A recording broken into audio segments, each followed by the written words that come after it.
the Martial Arts Movie Podcast. I threw that shit before I walked in the room. Featuring drunken Thai boxer, Will. Too bad you will die. The also drunken wrestler, Mark. I said I don't want trouble. And drunken karate master, Zero. You've lost your balls. And now, I know Kung Fu. You know, baby. Fists of Fail. Mortal Kombat! Sounds like a racing theme or something. No. Your rendition there. Who? Okay, no, everyone knows that theme. Who's made that score? Like, is it anybody? I think it's the Immortals. The Immortals. wait, is that a joke or are you being serious? No, I'm actually kind of serious. I think that's who did it. That's the name of the group or the DJ or whoever. Yeah. Group. Okay. So it's so the soundtrack, by the way, which my brother owned or owns still to this day, was one of my. By the way, welcome back, up. Mark. Yeah, right. Hello. Welcome back from the dead, I just am like reborn. a Mortal Kombat character. Oh Go my on. god! Just like after every round, I come back. Yeah. So it was performed by the Immortals. You're right about that, Zero. Yay. Yeah. It's very interesting. They actually had great songs. It's amazing, that whole soundtrack. Oh yeah, I had that soundtrack. Growing up, Yeah. that was just playing all the time off of cassette in our van. In the van, nice. Wow, In the van. you had a cassette. candy. That's pretty boss. Yeah, that's how old I am. All right, so you two have an affinity for this movie. This is gonna be. It's not gonna be as bad, but it might be a replication of our Beverly Hills Ninja episode. Because I am the outlier here. I don't have an affinity for this movie. Why is that? Who hurt when you I as a first child? watched it? Who hurt you? Oh, Jesus Christ! Hold on. Oh, We gotta stop pausing. My fucking dog. All right, we gotta stop recording. We'll Hold just keep it going and and then on. cut it Oh, out God. later. All right, I'll cut it out later. Hold on. Yeah. God damn it! My dog stepped in the sticky trap. Ellie. Just leave that in the podcast. That's how you start it. You clip it. You put it in front. It's fine. Oh my goodness. Did they really sing? So I have. Jesus Soundtrack Christ. was performed by the Immortals. It's written by Oliver Adams, Virgin Records. Wait, are we still going, or are Yeah. we gonna cut all this out? Well, yeah. I mean, you can't leave that big blank space or something in there. So, Okay, sure. so what are we Whatever. talking about today? If it isn't obvious. All right, so Street Fighter. No, I was talking about my affinity or my lack of affinity for this movie. So I watched this. This was actually something I didn't tell you, Zero. This is the first movie I personally rented from Blockbuster Hey. by myself. Right? By the time I was like 12-ish, the movie was already like 7 years old. But whatever. Like I was dying to see it, so I rented it and I watched it. And then my sister caught me because I rented Because a it movie was really that porn? well, no, it was like she didn't want me to watch the movie, so she revoked my Blockbuster card. Oh damn! Wow. But then I look back on the movie, I'm like, I don't think this was the movie that was worthy of getting my Blockbuster card revoked for. Like, I would have watched anything over this movie. That was way more worth it. I would have watched Scary Movie over this. But anyways, I watched. Oh, I'm sorry, I wasn't 12. I was probably 10 years old, and I watched this movie, and I remember this was the first film I ever watched, and I thought, wow, movies can be bad. Because as a 10-year-old, you don't have a semblance of what's good or bad. You're just like, a movie's a movie, and I watched this, and I was like, oh, this is not good. Why were you so adult as a 12-year-old? What the hell, man? Because I've always been a cynic. All right, so in preparation for this movie, I had my expectations really low, but then that was like 20 years ago, right? So maybe my expectations are different, especially with this new show that we're doing. I appreciate it a lot more, for sure, like leagues ahead of what it was before. I don't have the same nostalgia as you guys. True. But I think, like with that aside, I want to ask you guys, are you guys big fans of the game? Yes. Do you have a nostalgia for the games? Because I don't have that either. I do, but I differentiate that from the film. Do you think it's necessary to differentiate from the games? The movie from the games? I don't think it's necessary. I think it'll only help you enjoy the movie more if you have an appreciation, nostalgia for the games. Well, that kind of comes with anybody who is a fan of video games and then they make the movie adaptation, because there's that danger of loving the source material and then just hating the adaptation because it's not the source material, and people sometimes aren't able to get out of the mindset that when you make a movie adaptation, you can't have every single character, every single story beat fit into a 90-minute movie. So having that separation, I think, is key. Yeah. And I think what they did here was fine. Yeah. Because if you try to squeeze everything in there, you would get Mortal Kombat Annihilation. Well, exactly. They actually did a pretty good job, all things considering, because usually the adaptation films suck so fucking much. This was different enough, and a little trickle down of just like special effects or a little like dialogue here and there that was spread out through the movie that makes you think about the game. But it on its own is a standalone, and it only is bettered by nostalgia and reference to the games, I think. Right. Yeah, watching this movie again, I had to. Okay, so now that I'm a full-grown adult, and I have enough nerd credit. Sure about that?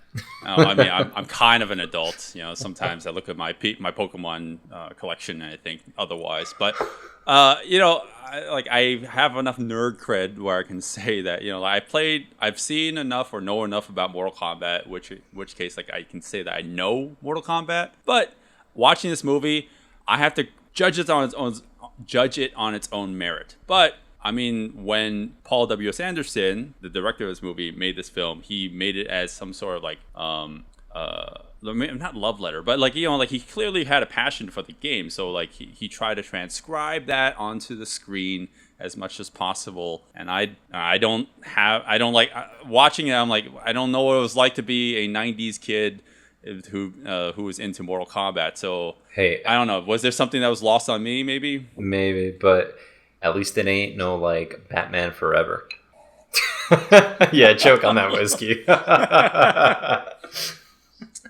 Well, I think at the time too, this was the first successful video game movie adaptation. It was 3 weeks #1 at the box office, so everyone was just so surprised.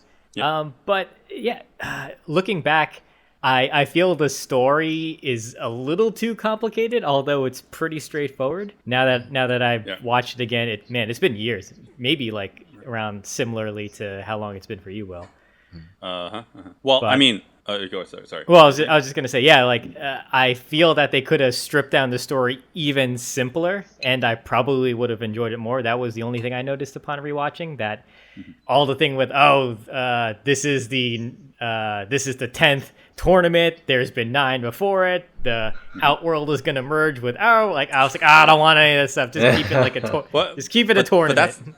But that's lifted from the games, right? Yeah, well, I would have wanted something a little simpler, because there's so many moments in the plot where it's just exposition dump, people walking around these very nicely real built sets, mind you, which is always nice.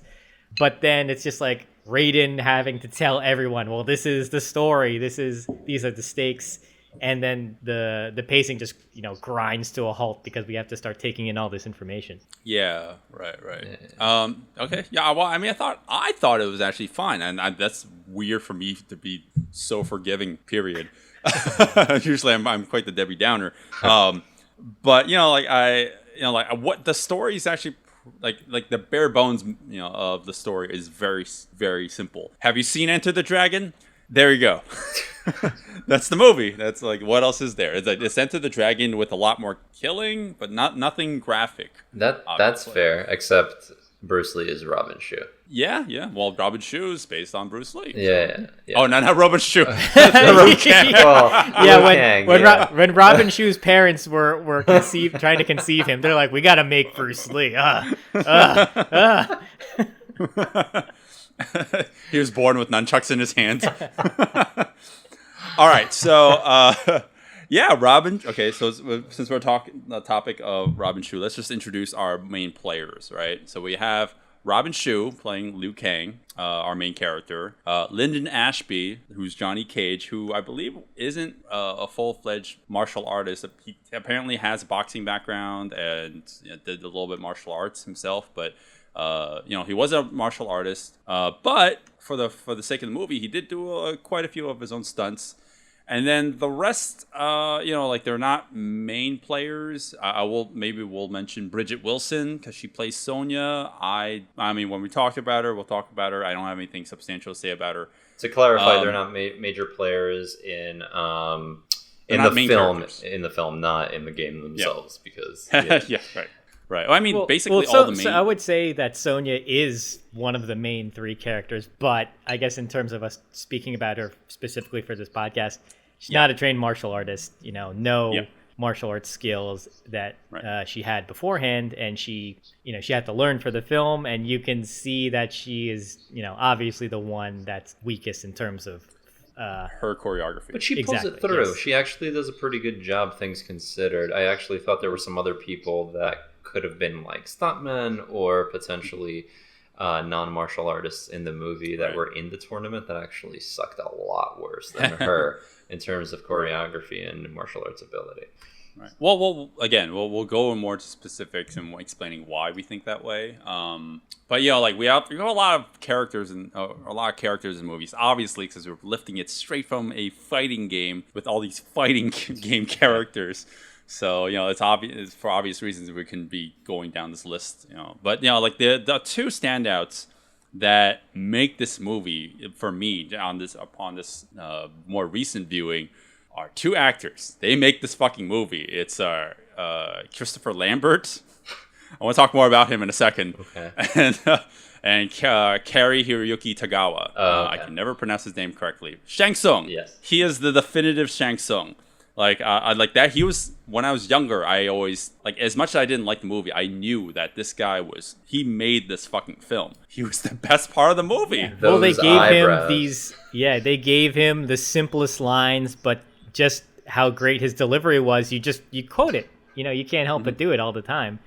Your soul is mine. Skeptical on the delivery, but still agree overall in terms of... Oh, you think so? No, I like his delivery. It was a little patronizing, I felt, because it was like... But he was trying to take all their souls. Of course he was being patronizing. Fair. That's why it works, but it's just like... He's literally reading lines from the fucking... script... What do you call it? The script? The script of the game, flawless victory. Sometimes, yeah, those feel like a little bit more shoehorned in. But I was like, yeah, that's fine. It's an obvious homage to the games. But it's fine. It's a little bit campy, but his performance is so good. And I didn't know this until watching the behind the scenes with him, that he has a completely different voice. He doesn't sound like that all the time. Oh yeah, he's like kind of soft spoken, and he seems like a little reserved in how he comes across, compared to the character of Shang Tsung, who is just this, your soul is mine. Yeah, this immortal presence to him. So when you hear him on the behind the scenes, you're just like, whoa, huge disconnect. So I give a lot of props to the actor because of the delivery. Yeah, for sure. Right. Yeah. His performance is so good that he in my head he became the definitive Shang Tsung. He's just that good. So much so that they even recasted him for the video game, the 2000 the recent one, Mortal Kombat 11. Yeah, 11. Yeah, there you go. They has his voice and his likeness. He looks a little different, but all in all, they can clearly tell the game influenced the movie, and now the games are the game influenced movies, and now the movies coming back around and influencing the games. It's kind of weird. Yeah, and multiple reincarnations of the game as well, not just one. I mean, from that point onward, you pretty much have a defined the facial features of a character. Yeah, right. So that's Tagawa, Cary Tagawa. Obviously, a big standout for this movie. I do want to shout him out quickly before we talk about our main action stars and the action itself, because they're just that good. And I feel like it'd be a shame if we don't give them some sort of mention before we go in further in detail. The other one being Christopher Lambert. Christopher Lambert is great as Raiden, even though Raiden doesn't fight throughout the whole movie. What do you Which mean? is fine. He never fights. He throws lightning. That counts. That's not. He's a firebender. What is he, Sure. Azula? Yes. Yeah, sure. So one thing, Raiden also has this really raspy voice, and his a certain presence that he has in each scene, which I love about him in this movie. But then watching the behind the scenes also kind of disillusioned me, because I love Christopher Lambert. I loved him in every movie I've ever seen him in, but I didn't know that he had such a thick Long Island accent. that is I'm amazed, because he clearly is a good actor if he can mask that, because I was expecting you guys got to fight in the tournament and shit. Yeah, forget about it. You can go do that thing. So those are the two standouts that I want to at least point out. Like I mentioned before, Robin Shue, Lyndon Ashby, Bridget Wilson, and we have some other characters in the movie who are played, somewhat relevant. Somewhat relevant, more like the villains, I guess. They're siding with Kano, Katana. And then obviously Scorpion, Sub-Zero, Reptile, all the ninjas. Which are illegal in some countries. Right. So I guess we could just kind of jump straight into the action now. I mean, we're not jumping straight into it because we derailed for a little bit, but it is a martial arts movie, first and foremost. So I guess we can kind of dive right into that. And it's a tournament movie, so you would hope that there would be fights, right? Well, yeah, exactly. Well, in the very beginning of the movie, we kind of have a pre-tournament fight, right? So we have. I don't even know if I would mention that. It's slow motion to hell, and there's maybe 2 hits thrown. Barely an exhibition. Oh no! Well, you're referring to when Shang Tsung kills Liu Kang's brother, right? Yeah. That's not a spoiler. That's the first 2 minutes. That's the opening of the film. Yeah. Yeah. And if you've seen Enter the Dragon, lifted straight from that, the sister dies in that movie, and that's the motivation for Bruce Lee. I wasn't even referring to that. I was referring to Johnny Cage's introduction. His staged movie fight. Right. Yeah, I mean, it's short, obviously, but it's supposed to introduce him as a character, right? So it's completely staged. He's fighting a bunch of people. Everyone's wearing suits, which clearly limits people's mobilities. Yeah, and then obviously the end of it is played for laughs, right? So the final character, does not take the fall because this stagehand doesn't know how to, do anything, drop on cue. Yeah, right. Well, you have the case of the incompetent stuntman almost, right? And he receives a spinning roundhouse kick, and then he's supposed to fall, but he does not. Mm-hmm. Right. I mean, all in all, this one's really not something worthy of going too depth with it. It seems pretty simple, straightforward choreography. It seems like Lyndon's actually doing all of his own stunts and all his own choreography in this one. But there's nothing too dangerous or elaborate here. So I think it's obviously, it's for obvious reason, it would be just him. Yeah. Yeah, and then we can fast forward a little bit. Once our main characters are kind of forced into this tournament, right? It's really what they all are. make their way in. They have no choice at all. Yeah, right. Well, they're destined to, right? That's what the story says. They're manipulated into doing it, basically. I mean, nobody tells them anything. Shang Tsung is portraying a sensei for Johnny Cage. Sonya basically is forced to because Shang Tsung it tells Kano to stalk her or something. And then you got Liu Kang because he's out for revenge or whatever the hell. Yeah. Mm-hmm. So it's just Right. and Raiden somehow is like, yeah, me too. I'm a part of this. Well, he's supposed to be the sensei. He's the one guiding them, right? Well, yeah, did they are like Raiden's selection for being participants in the tournament.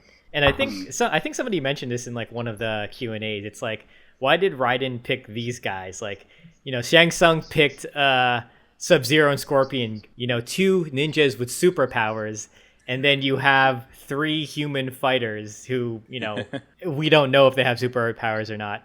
Maybe you find out later in the film, but I can't believe I'm going to defend this, but yeah, I know, right? I think he picked them, and this is just my logical train of thought, is the fact that, so it was the other world, right? That was the name of the other realm. yes. Where they are superpowered creatures or humanoids, whatever.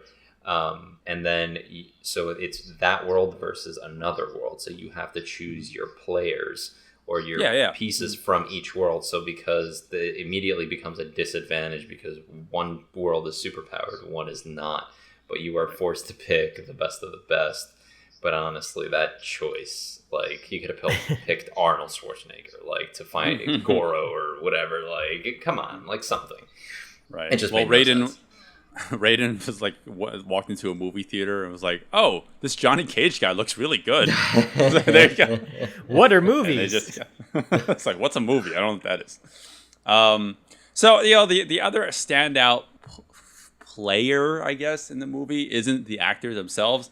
It's a lot of CG. Yeah. Early and for good reason. Mid-90s CG.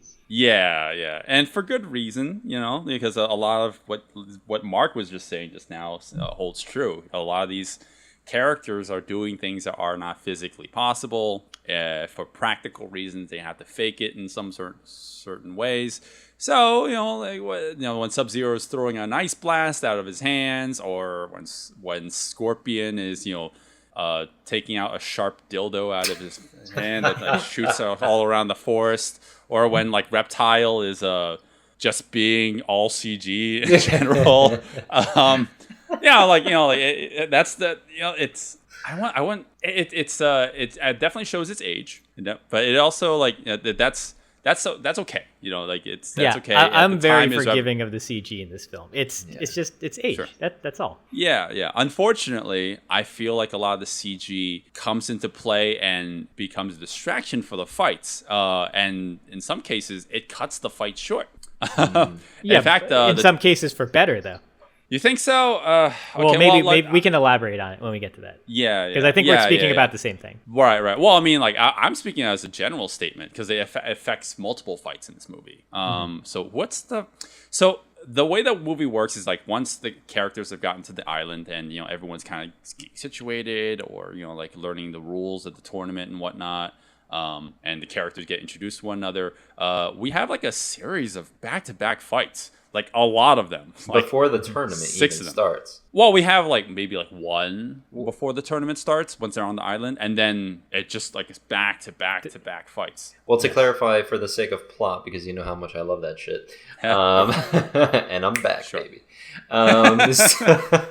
So no, I mean, Shang Tsung is trying to basically kill everybody before the tournament starts. He's trying to cull. Yeah, I thought that's against the rules. It is, and he's just doing it anyway. He gives no fucks.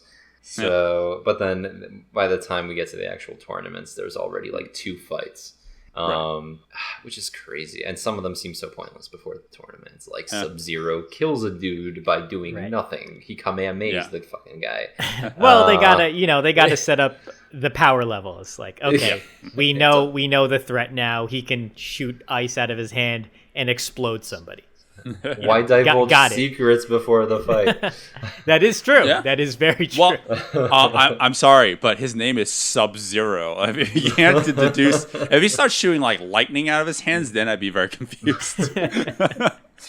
Okay, yeah, sure. We're introduced to all the characters, and that there's one particular fight where it's 3 on.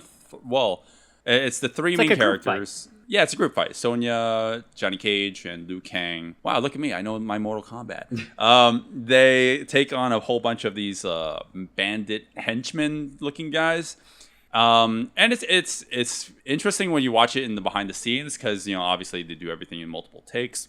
Like you can see how incredibly nimble Robin Shou is, like doing this, like this very elaborate back and forth between these two stunt performers who are like engaging him in this advanced choreography, and then it ends with Robin Shou climbing up a wall and delivering a roundhouse kick. Yeah. Yeah, and I like that for some reason. Like it looks better in the behind the scenes, and I think that's a recurring theme I'm gonna have with this movie because it shows how much effort was put into it. Oh, I don't know if you saw the behind the scenes. All the behind the scenes, a lot of the fight choreography happens in one take. Right. Like like a fight scene that you see here could just be like a whole third of it would just be filmed all at once. Right. But then the end product would be like cut, so you can't tell that that's what's happening. And that's actually, I think that's a detriment to the movie. Yeah, for sure.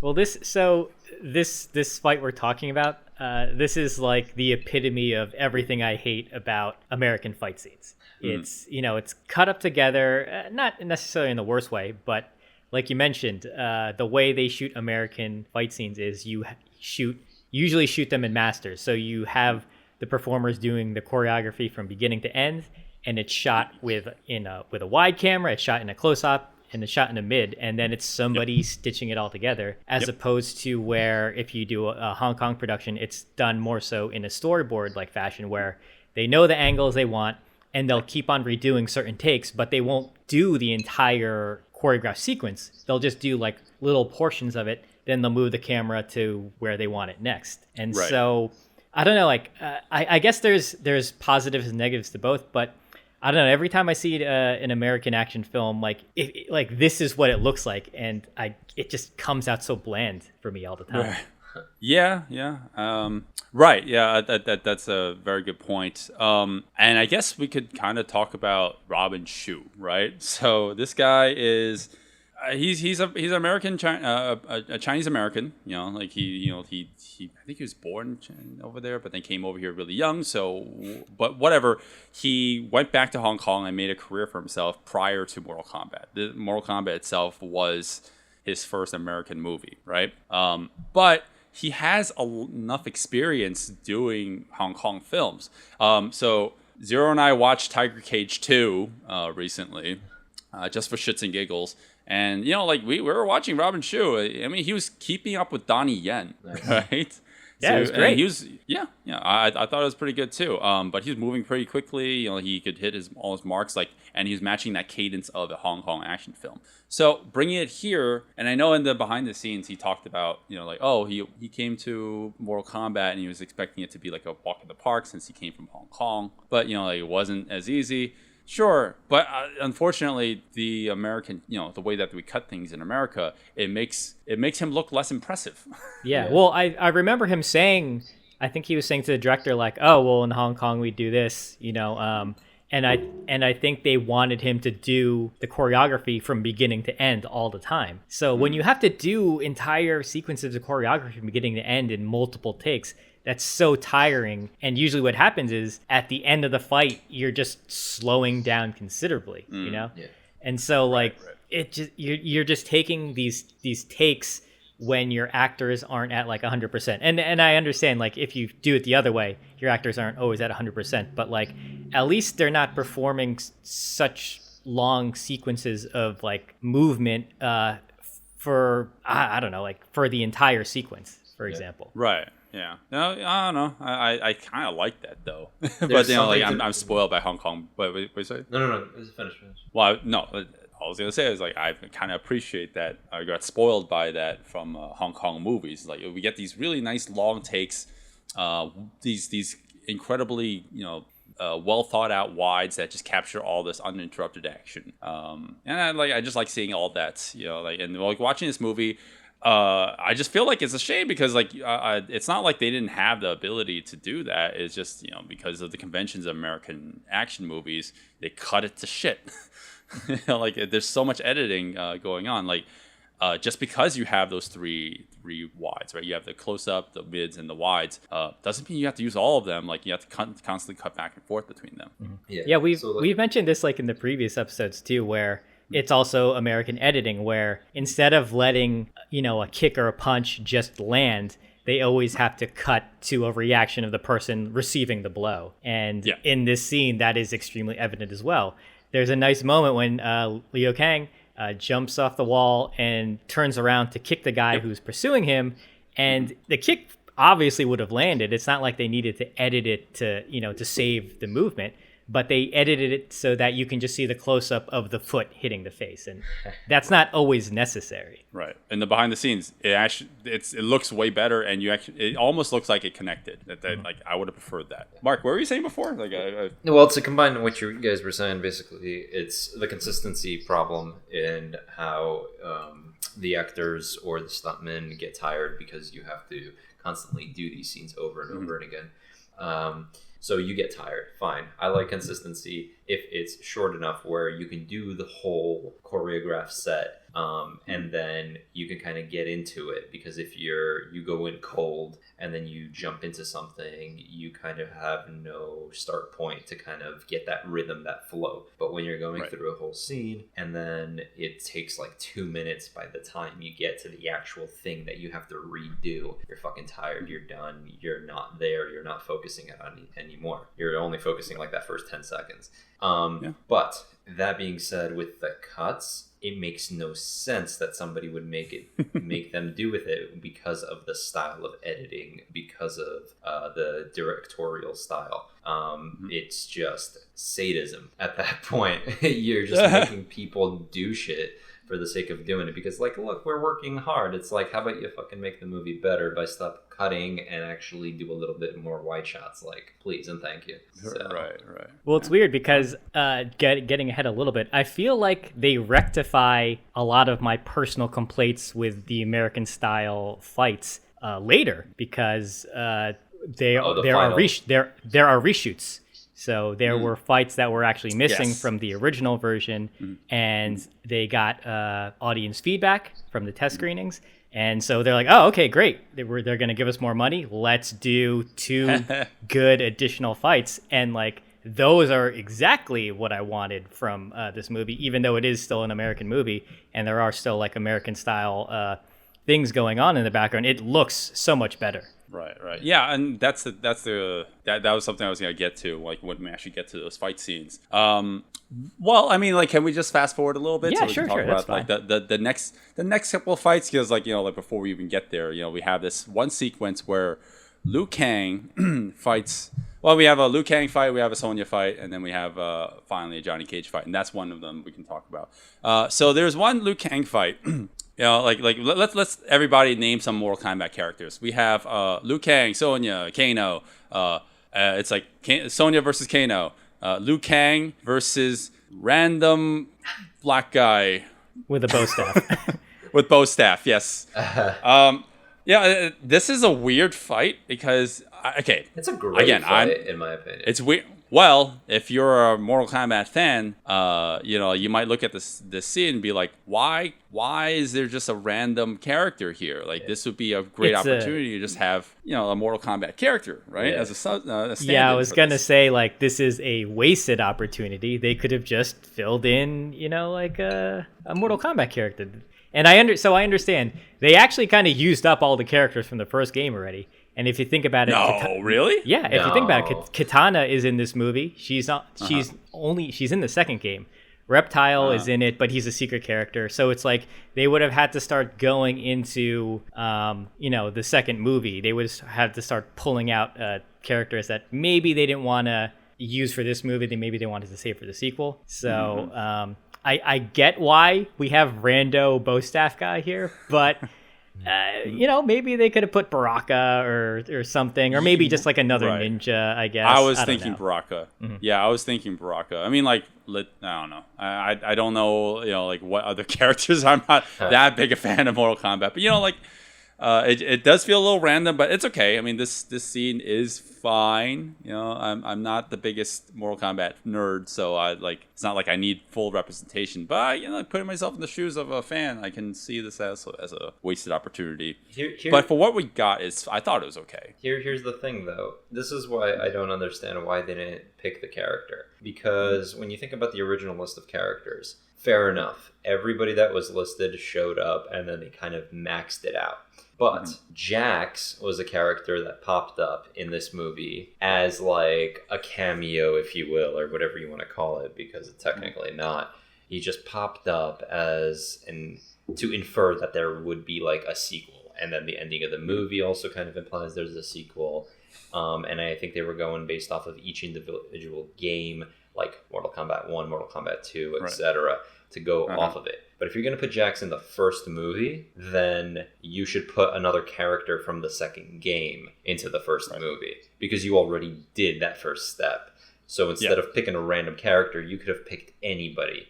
You could have, like you said, Baraka. You could have put, Jade. You could have put, just Kintaro, like whatever. All of these characters. So it just makes no sense to me.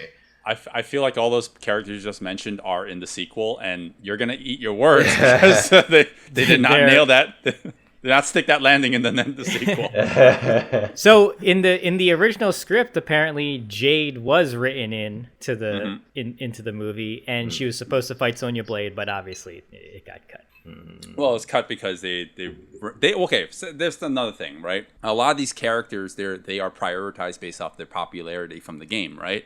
So, Jade was apparently ranked really low. So, we don't need her after all.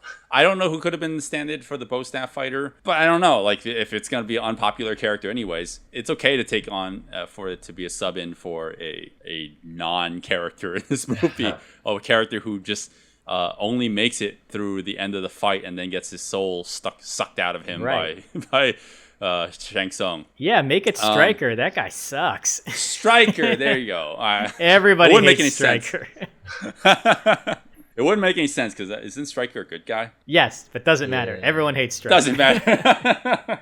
He's like the Yamcha of this universe. Right. So we actually have some really good fight choreography. A lot of it's in slow-mo though. For better or for worse. Yeah, that's why I was kind of disappointed with this fight, because we get a big section that's in slow-mo, but it's all shot in mid to close-up, so it's a little hard to see what's going on when you have just two muscular bodies gliding across the screen. Go wide, man. Go a little wider. Yeah. I mean, at least you can tell who's who. Like it's either the Asian one or the black one. Yeah. But yeah, I see what you mean. It's it's great. Once they actually ditch the bow staffs, in my opinion. Because, man. So I just to jump on that a little bit. Another one of my fight sins happens here. So Liu Kang has the bow staff. The other fighter kicks it in half. So Liu Kang's like, oh, well, it's broken. I guess I can't use these two sticks anymore. And he tosses them down. Like, no, stop doing that. Stop discarding your weapons. Just start wailing on him with both sides. Yeah. Sorry. Well, go ahead. I mean, okay. No, well, yes. You are absolutely right. Well, my problem with the bow staff thing is it looks. When they hold it on these wider shots, I feel like I can see what's happening. But when you're in these close-ups, the same close-ups you're talking about, these mids, I mean, not close-ups. The staffs aren't even fully. You can't see the full length of them. So when they're twirling them, they twirl them a lot in this fight. They are so distracting. They take up the entire screen to the point where I can't actually see which direction they're moving. You know what I mean? They could be going horizontally or vertically. I can't tell because they make up. They're basically giant circles surrounding the characters. If you're gonna do that, just pull the camera back a little. Yeah, it's an issue with cinematography, unfortunately, because the choreography is not that bad. Like we've mentioned, not a fan of the gratuitous use of slow motion, but it's fine. Just go wider. Just go a little wider with something. Yeah. Right. I mean, once they ditch the bow staff part, they only do fisticuffs for a little bit before the thing's over. There's this one good stunt that Robin Shu does where he does a cartwheel with the bow staff, stabbing the ground, basically doing a pole vault cartwheel combination. There a lot of the behind the scenes, the making ofs of this movie focus on the main fights, right? The ones that like everyone knows this movie for. But I actually, like I wouldn't have minded seeing a behind the scenes for this fight. It doesn't seem like it exists. I want to know if he actually pulled that off, or if it was just like movie magic. Edit here, and make it look like he actually did that. Right. Yeah. And then it ends with Cary Tagawa coming up to him and be like, "Your soul is mine," and he sucks all the ecto cooler juice out of him. Man, I am showing my age by making that joke. With a straw, yeah. Sometimes I'm showing my age just with that joke. Spits in his eye. It's fine. It's whatever. Yep. The next fight is not too memorable either, or worthy of talking about. I will just mention Trevor Goddard, who plays Kano, fights Bridget Wilson, who plays Sonya, and I think. Again, correct me if I'm wrong. In the games, they are like mortal enemies or something like that. Yeah. Yeah. I mean, it follows the storyline of the game. She's in the tournament pursuing Kano because Kano killed her partner. That's it. Yeah. Yeah. So this particular fight is between the two of them. It's like a lot of the fights in this movie are pretty short, but this one in particular is short because not a diss to the actress, but Bridget, clearly isn't a martial artist, so they try to keep her one and only solo fight in the movie as short as possible. So Mark, you were saying before that, well, you seem pretty lenient on Bridget or Sonya. Pray tell, why you think so? No, I am lenient because she is not a martial artist, and because of that, at least through the cuts, through the direction that they took, it was okay. It wasn't something that I would, rip apart and be like, wow, this is disgusting. Like, I don't like this at all. It's something that you're fine watching. It's okay. It's no big deal. Like, I'll take it in. It's fine. However, the rapport between the two characters of the fight, that I have an issue with because he's just a douchebag. She's just extra like a motherfucker. They're just constantly like in a weird sexual tension kind of situation. And you just don't know what's happening anymore. Like, should I be attracted to this? Should I not? Should I be disgusted? Like, what is going on here? And and finally, like in a blink of an eye, their story arc just ends in a snap. No pun intended, I guess. Right. Yeah, literally, like her story arc is over by the end, like halfway point of the movie, and then the only significance she has is to be the damsel in distress. Right. Yeah, that's such a shame. Yeah. But I get it. Like, they had to fight sometime, right? And spoiler alert, she gets the job done. But it's interesting you say that, Mark, because like I was kind of thinking about that. So I remember when I first watched this as a kid. I liked this fight. I didn't know anything about fight choreography. I wasn't like a martial artist myself or anything like that. And I was like, oh, cool. She's kicking ass. She takes on this big, buff, burly dude with a knife. She takes him down, and she's the victor. Yeah. So I'm pretty lenient on this one too, even though now that we've been watching so many martial arts movies and we've been like dissecting the choreography. Unfortunately, I can't unsee now the fact that she is not a trained martial artist. But because of the situation, I am very forgiving. Yeah. So my thought here is, so I don't know why they skimped out on getting her a stunt double. I like, because this is their only fight scene in the movie, just right? Teach so her they don't better really... locks. Like, that's all she needed, man. That's it. Yeah. No, like anything, honestly. Okay, so again, like I am trying to be lenient on her as a performer, right? But in terms of how they prioritize it, they wanted to make Liu Kang and Johnny Cage look as awesome as possible. So when they needed stunt doubles, I mean, not like Robin Shou needed much of stunt doubles anyways, because he's a pro. Like they got one for Johnny Cage, so like they're like, oh, well, we got one for him, so we can actually amp up his fight scenes. Whereas Sonya, they're like, oh, she only gets one, and her fight's gonna be a lot simpler, obviously, because we're not gonna get a stunt double for her. And I feel like that's kind of a detriment.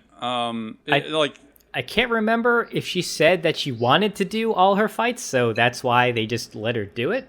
because she had the one, so maybe that's the thing. Like, Johnny Cage technically ended up having 2 and then 3 later on, and then Liu Kang had more. So maybe that's why they had to substitute in like stunt double.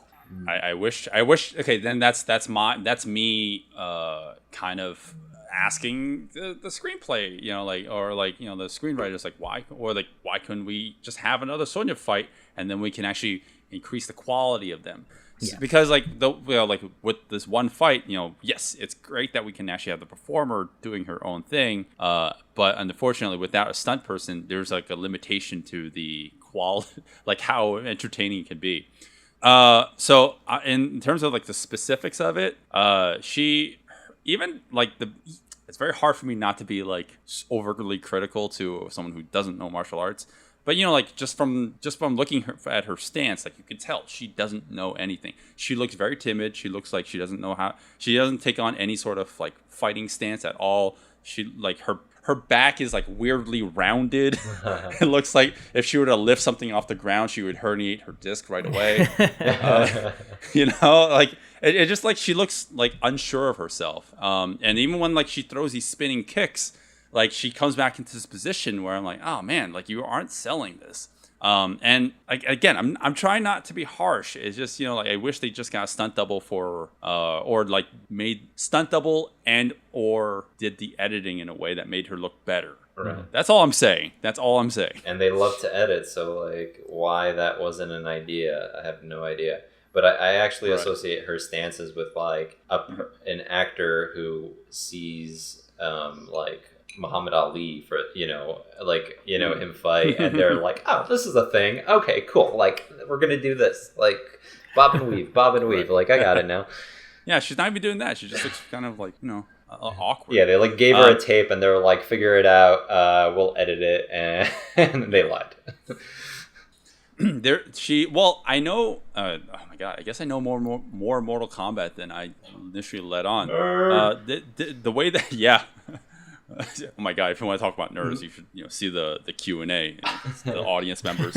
Oh my god, they're fucking like what they scream. Finish him, fatality, test your might. Oh my god. All of it. Oh god. Right. So I know that the way that she finishes Kano is a send off. Not that way. God damn it. The way that she fatalizes. The way that she kills Kano is it's a move that she pulls off from the games, right? Oh, okay. Well, she goes in.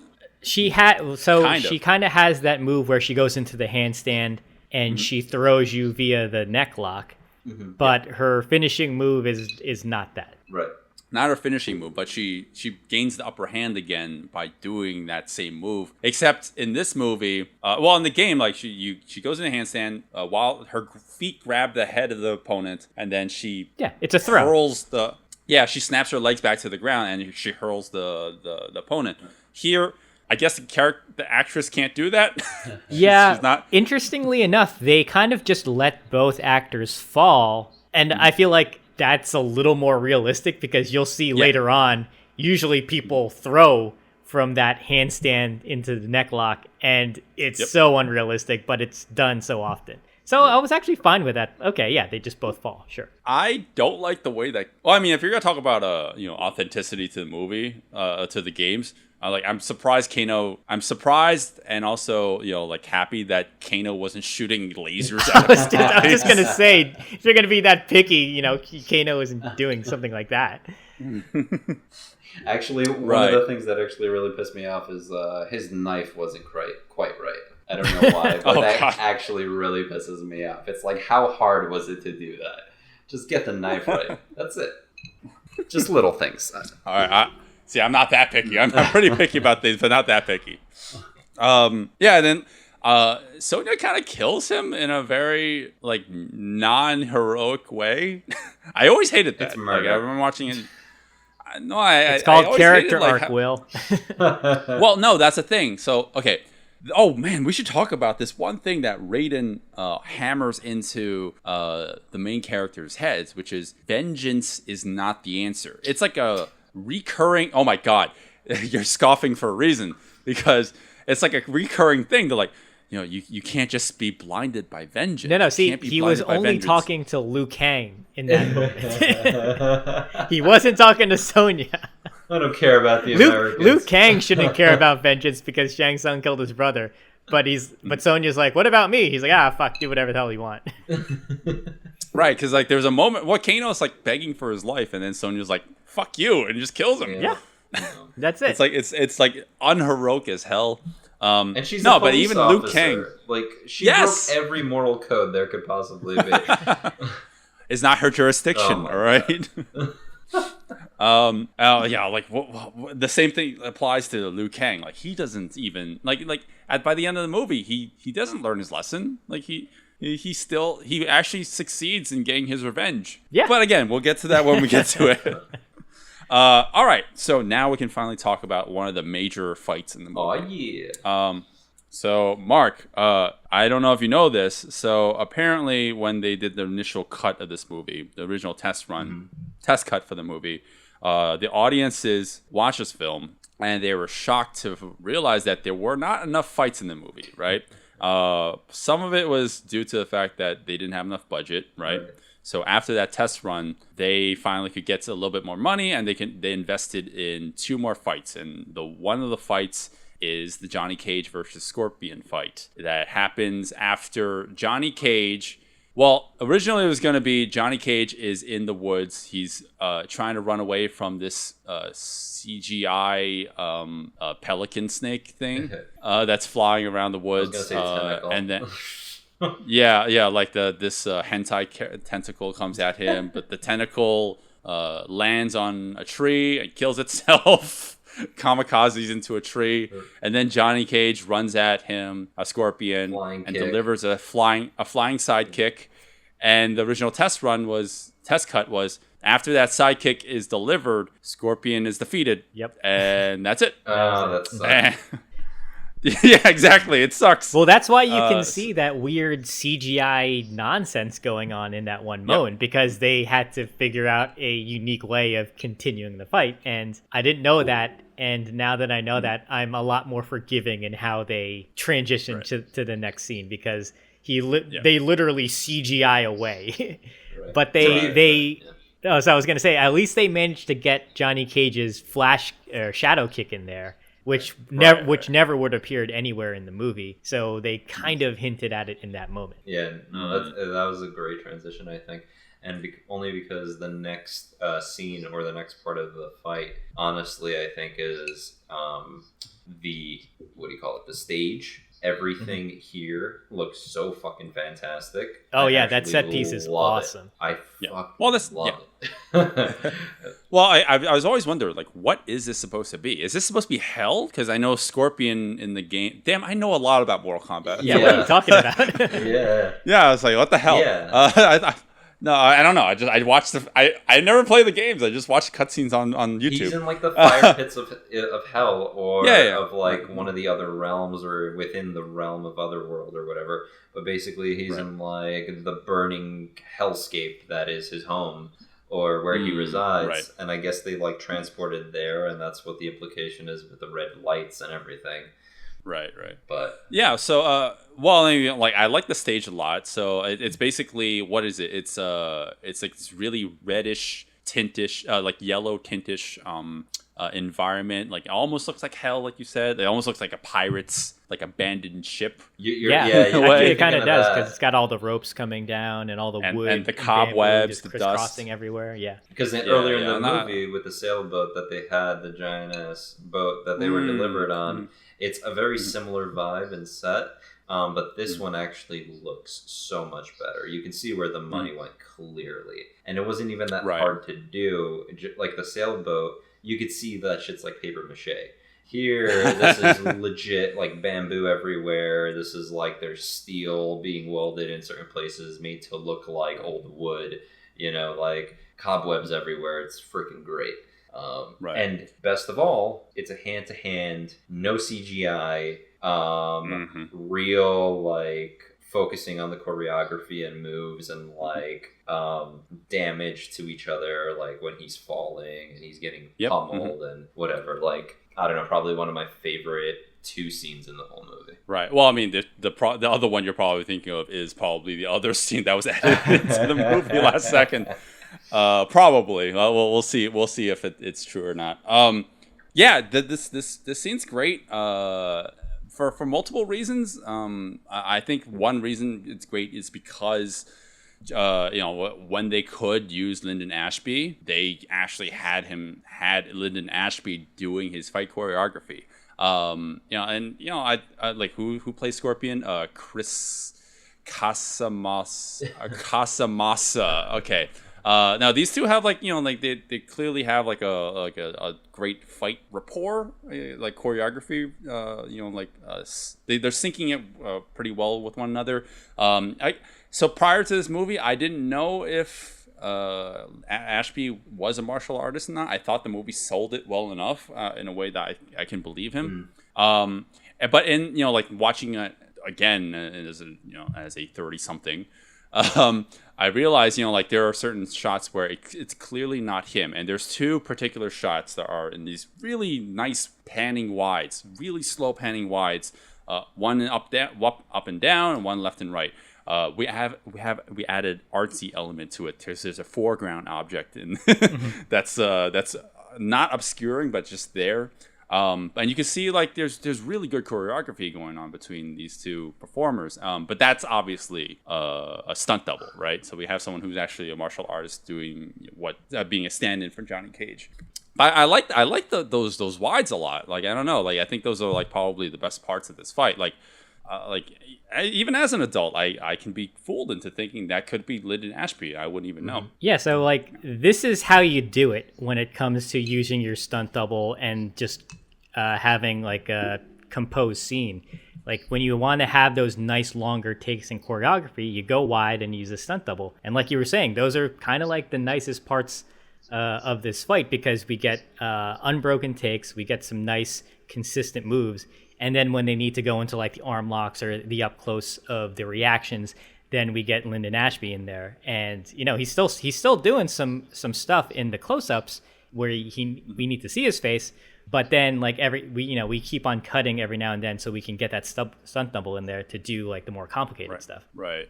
It's still shocking to me that Lyndon, I mean, yes, he's doing his own thing, so it's absolutely great. But there's this one sequence where he's fighting Scorpion and he gets his arm pinned on the railing, and Scorpion it's implied that he kind of twists his arm and then he delivers a bunch of kicks to the side. Apparently, one of those kicks that you see on screen where you see Lyndon Ashby writhing in pain, or you can see his teeth clench and he looks like he's in pain, is not faked. That is Lyndon Ashby writhing in pain because he got kicked in the liver, and that made it into the movie. It's I appreciate his performance in the film only for that reason, but only for the fact that he's not a trained martial artist, but he will do things that it goes above and beyond what a normal actor would do. And but I mean, obviously he can't do the high kicks, like you can see in these really big wides, and he definitely can't do the gymnastics stuff at the end of the fight. Yes, unfortunately, it turns into Gymkata towards the end of this fight, and he double backflip up to the next level. Yeah, completely unrealistic, but it's fine. We've established the supernatural, fantastical elements in this movie, so it's forgivable. So one thing, well, not with the human characters. Right. Go on. So one thing I just wanted to add too about this fight is I like what they did here because it's not like they were throwing so many fanciful kicks or fanciful moves where I was really impressed with the choreography. I think I really liked this fight because it was nonstop choreography. It was just 2 guys who were just constantly going at it back and forth, and there were only a few moments for those kind of fancy moves to breathe, and that's what I like, considering this is an American film, where it's relentless. Like I want my fights to feel relentless sometimes, and I think this was like a really smart way of doing it. Right. Well, I mean, like it's impressive for everything that, like, in terms of the actual choreography itself, it's impressive on everything I just mentioned, but also supposedly Chris Casamasa. Oh my God, Casamasa. God damn it, Casamasa. He was wearing these giant ass contacts that were kind of obscuring his vision. So it's even more impressive in terms of that. But I'm sure he only wore those for like The close-ups. the Yeah, right? I was gonna say there's no way they would have let him fight pretty much blind during this whole sequence. That would have been way too complicated. Right. Yeah, exactly. There's this one stunt that he pulls off, Scorpion, once he gets knocked on his back. Once he gets knocked on his back, like they kind of force him into a backflip, and his shins just land directly onto a beam.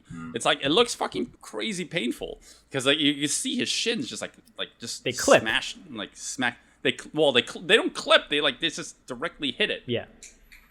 But yeah, like the way that this fight ends, I am not a fan. Well, Zero. Explain to us how this ends. No, it's great because so you need the movie callbacks, and yes, I'm gonna kind of spoil it if you haven't seen it. But the way this fight ends is Scorpion does his infamous finishing move where he takes off his face, revealing that he is a skeleton underneath, and he breathes fire at Johnny Cage. He does the finishing move. This is, if you're a fan of the games, this is what you want. You want all those references, and considering this is a PG-13 movie, this finishing move is perfect for PG-13 because there's no gore. It's just, it's fire. Obviously, Johnny Cage doesn't burst into flames because he's the hero. But then we also get Johnny Cage's finishing move, which is, so he defeats Scorpion. I don't know if you guys want to go into detail about how he does it, but he defeats him. And then he leaves his signature calling card, which is his signed headshot. It's so ridiculous, but I love it. Yeah. You are skipping a couple beats in this. One, I want to ask, do you watch this movie and then you start playing the game, and then like when Scorpion's about to deliver the fatality, you're just like, oh, I'm Johnny Cage. I can just grab this shield that just appears out of nowhere and just defend myself. Secondly, how did he know that? How did Johnny Cage know to just start ripping limbs, like parts from Scorpion, and that would be the way to defeat him? I mean, it seems to always work when it's a human, so might as well try. Well, I feel like that always, yeah. I was gonna say, so technically, Scorpion shouldn't have been able to instigate his finishing move because Johnny Cage wasn't dizzy. His life bar wasn't, at nothing.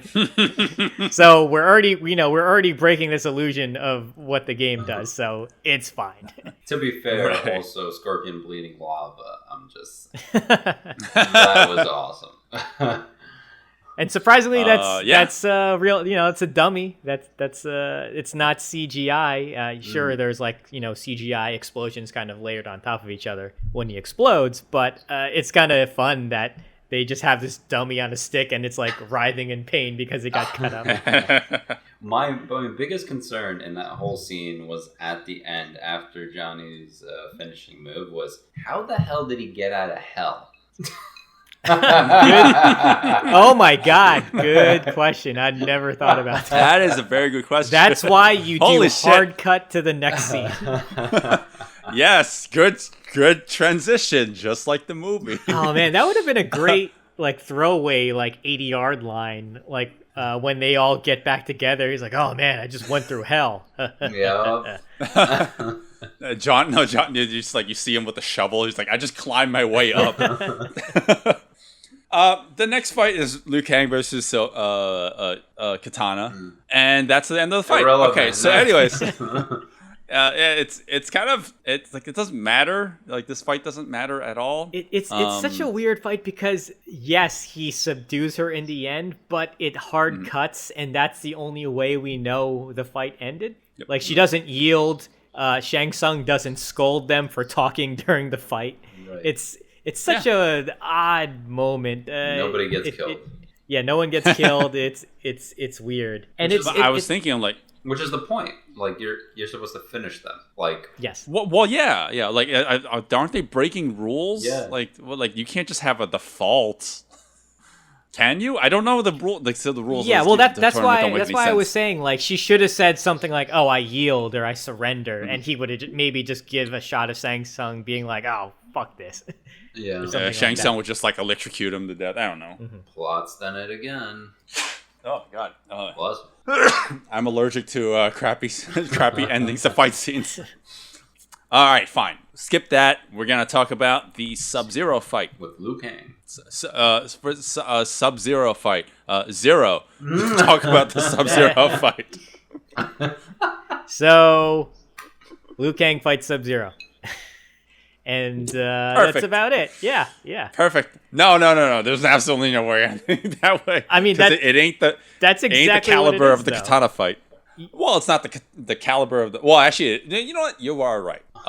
In hindsight, it is only like a 2-minute fight scene. Yeah, it's really short. It is very short. This is kind of another upsetting one where, as we were watching behind the scenes, we found out that they shot this in wide, Close, and- wide, middle. Yeah, exactly.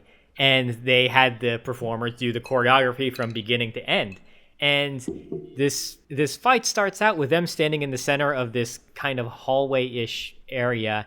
They go from, to the left, and then they go to the right. And there's a decent amount of choreography going on in there. So, like, to have the actors be winded or, to win them out by constantly performing these moves while they just capture all the different shots, you can see that they're actually really slow in their performance, which is kind of a shame. Yeah.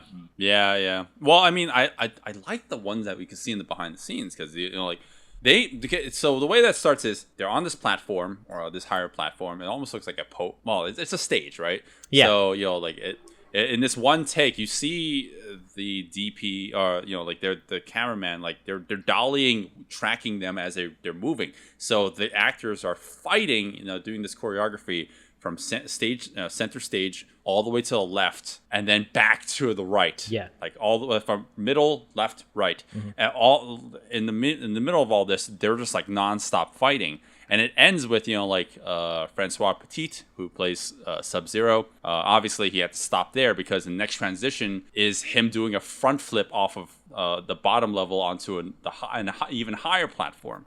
But think about that. If you were watching this movie and you watch this particular fight scene, realize that from the beginning of the fight scene up to the point where he does that front flip, that's all one take. They were all doing that all in one sequence. They had to memorize all that stuff and do that physically. And in the movie, it's like 10, 15 seconds. That's a long time for in terms of movies. In terms of how complicated this sequence is. Yeah. For sure. And then he does the front flip, and then we get back to center stage. Well, I mean, Sub-Zero does a wall flip. Yep. They end up back on center stage where Sub-Zero does a round off backflip off of this ramp, and then Liu Kang does this to follow up with that. He just does a random kick in the air punch. He does an air punch. I love that moment. That's weird. That moment's great because you find out in the behind the scenes he was supposed to mirror Sub-Zero's movements, and Robin Shu couldn't do it. So he just said he was just like, I just jumped and I did something, and they kept it in the film. Well, I'm glad he made up for it because the next shot you see, his next move is a Fei Long, which is a spinning hook kick plus a tornado kick combined. So he does that. So again, he adds a little something. I wish the previous shot wasn't him just air punching. I love that moment. You don't realize how cheesy it is until you kind of really look at it, because once he air punches, it cuts really quick. But now that we're just watching this fight, I'm like, oh man, he's just air punching. Yeah, takes away from it. Yeah. Well, then that's over because Sub-Zero gets up and he charges up his ice ball. Mm-hmm. Oh, the spirit bomb? He charges. Yeah, he charged up. Oh my God! Yes, he's basically doing a spirit bomb pose. He's doing the spirit bomb pose, isn't he? Kind of. Just he's in a wide position, bit, horse stance. Yeah, and then Liu Kang remembers the best way to defeat a villain is to throw a bucket of water at him. and that somehow defeats Sub-Zero. I don't go into specifics, but I will say the one thing that holds up in terms of CG in this movie is the way that Sub-Zero gets defeated. That's the only thing that kind of holds up. Like the ice special effects actually are not bad. Like upon rewatching, like something about ice still works. But when you have Scorpion's spear coming out of his hands, like that's it's all kind of silly. Yeah. Right. It's not like when we see Reptile. Yeah. No.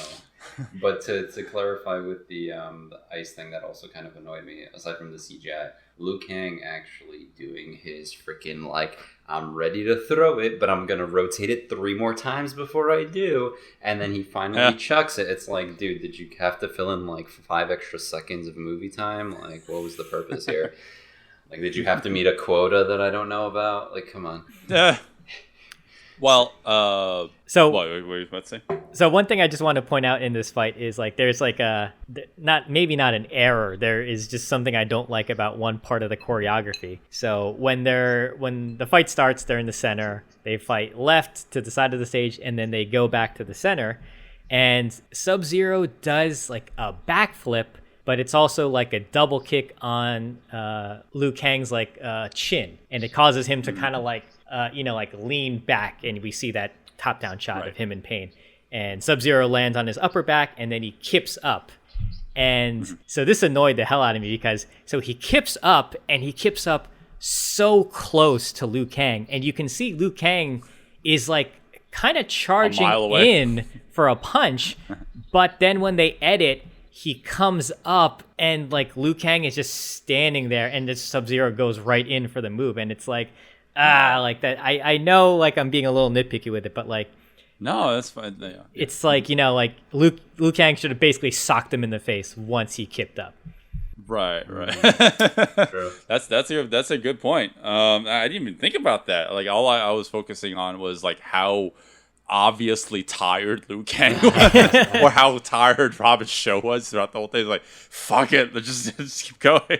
Poor bastard.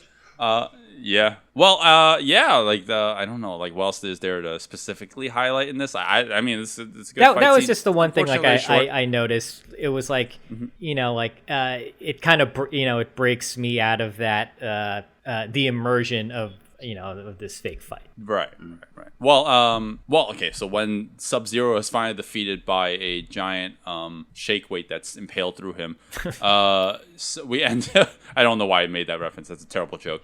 Now we have a the one standout from this movie, that's not in terms of special effects, that's not CG. It's practical effects. Is Goro? Goro's in the movie. Who's Goro? Imagine a man with 4 arms. That's Goro. He's Spider-Man when he very ugly man. When he took the serum to try to reverse the effect of his superpowers, and he ended up growing 2 extra arms underneath his normal arms, so he had 6 arms. Yep. Look, I wanted to simplify things. You just made it significantly more complicated. So the weird thing is, in the mythology, Goro is half man, half dragon. I don't know any dragons with 4 arms. What the hell were these guys thinking when they came up with this backstory? You're forgetting you're forgetting about the little arms in that long stretch of a dragon. They're little T-Rex arms. The T-Rex arms, oh, of course. my only thought is that poor woman had to give birth to, or not even give birth, conceive. Well, before we get to the Goro fight, you're forgetting about one very important fight. Who? It's the 12 martial artists that get thrown onto rocks, cut after cut after cut after cut after cut after cut after cut. I think one of them was Ed Boon. One of them was Ed Boon. I thought it was because I looked. It's really quick, right? But this is not me doing research. It was just me looking at these actors' faces. I'm like, oh shit, I think that's Ed Boon. Ed Boon is the creator of martial. Well, him and something Tobias. Whatever. I am the biggest nerd apparently. I think so. Anyways, so yeah, the Goro fight, and the reason why we should even talk about this at all, talk about Goro, I mean, is because I mean, yeah, there is a person inside that Goro suit, but for the most part, it's an animatronic. Questionable. That whole thing is not. Well, it's a puppet, right? So like that thing is an animatronic. So a lot of it is, like it's not like we're talking about animatronics in the '90s. Like especially on a low budget film. Apparently, this is one of the more complicated animatronics at the time. But that thing would just break down all the time. So imagine having a complicated piece of technology that you're going to put in a fight scene. Things are going to get even more fucked up. Yeah. And there's a later scene in the movie, sorry to interrupt, later scene in the movie where Goro kind of fights Johnny Cage. But, like, it's not, that's not really a fight. This fight where he fights, I believe it's Art Lean. Art, yeah. Art, but also who's not a character in the movie. The actor's name is in the games. The actor's name is Kenneth Edwards. It should have been Stryker again. It's always it's just Stryker for every non-major character. Doesn't matter if he died in the other fight. Just bring him back. Right. So like this particular fight is actually way more. I can imagine would be way more taxing for the animatronics. Right? Because, you actually have to make this thing move around and actually punch and kick and, like, engage with the actor. Yeah. Right. So what I found out is there really is a guy in a suit with the animatronics laid, like, on top of him to, give him the extra arms. And they were saying that basically they would give him a tube of air before they would start filming. They would pull the tube and he would only have maybe 1 to 2 minutes tops to be in that suit before they had to take it off because then he just couldn't breathe. Jesus. So like they really had to maximize the shots and like how long the takes they could have used, because otherwise you would have just had a guy in a heavy animatronic suit just pass out after like the 2-minute mark of filming. It's amazing in hindsight after you say that because of how many times you get to see Goro in all of these different interactions with people and fighters, and even just like plot development. And not to mention yelling consistently for like 30 seconds at a time for no reason. There's literally just got to be a compilation somewhere out there on YouTube of just him screaming all the time. It's great. Yeah, like in terms of fights, like, nothing really to write home about, but it's just kind of impressive that, in this day and age, this would just be a CGI fight. It'd be some guy fighting against some guy in a green suit, and that would be it. Right. Well, I mean, yeah, like, if the Mummy Returns decided to use the like as practical route for the Scorpion King. Oh man, this would be the way that I would imagine, because he actually kind of like makes me think about him sometimes, like in terms of like the look and feel of like what I imagine the Scorpion King to look like. Watch this particular any scene with Goro in this movie, and you can see like how the wonders of practical effects. I mean, yes, they're wonky, they didn't work all the time, but if you could perfect that somehow, like that will work way better than the fucking result that you got in that what is deemed the worst CGI ever. So that kind of ends the Goro fight. I don't think there's much else to really add to it. There is a later fight in the movie where Luke Cage defeats Goro.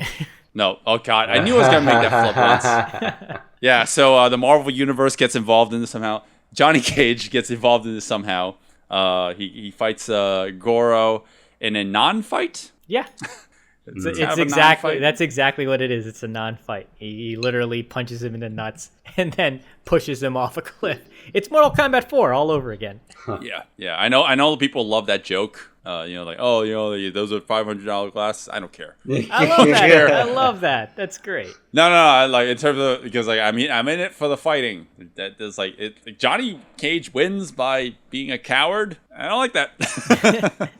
Well, he doesn't. I mean, it's tactical. He did something that nobody expected. He shocked and awed his opponent, and he did it. I like that. Shocked and awed. Next time I punch somebody in the balls, I'm gonna be like, "That's shock and awe tactic right there."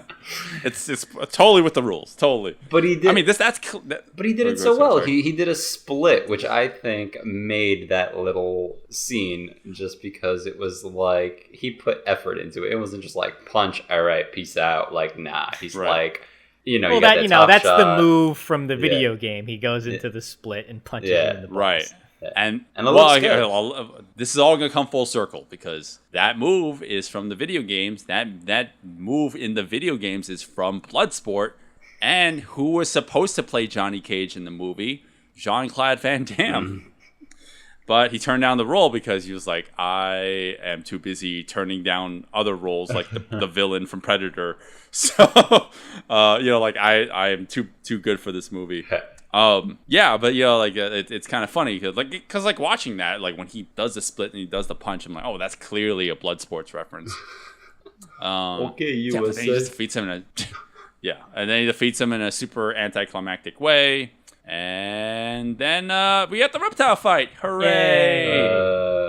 Mark, is this the other fight that you liked? No, what are you talking about? Stop it. Oh, you said you had 2 fights that you liked in this movie. Yeah, no, I'm curious. It's the final fight. The final fight with Shang Tsung? Yes, I know.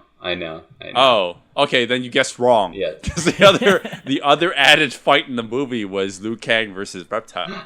Imagine if the last fight with Shang Tsung was the added fight. Like that would have been a weird test screening. Like he doesn't even fight Shang Tsung. He just goes there and he wins for some reason.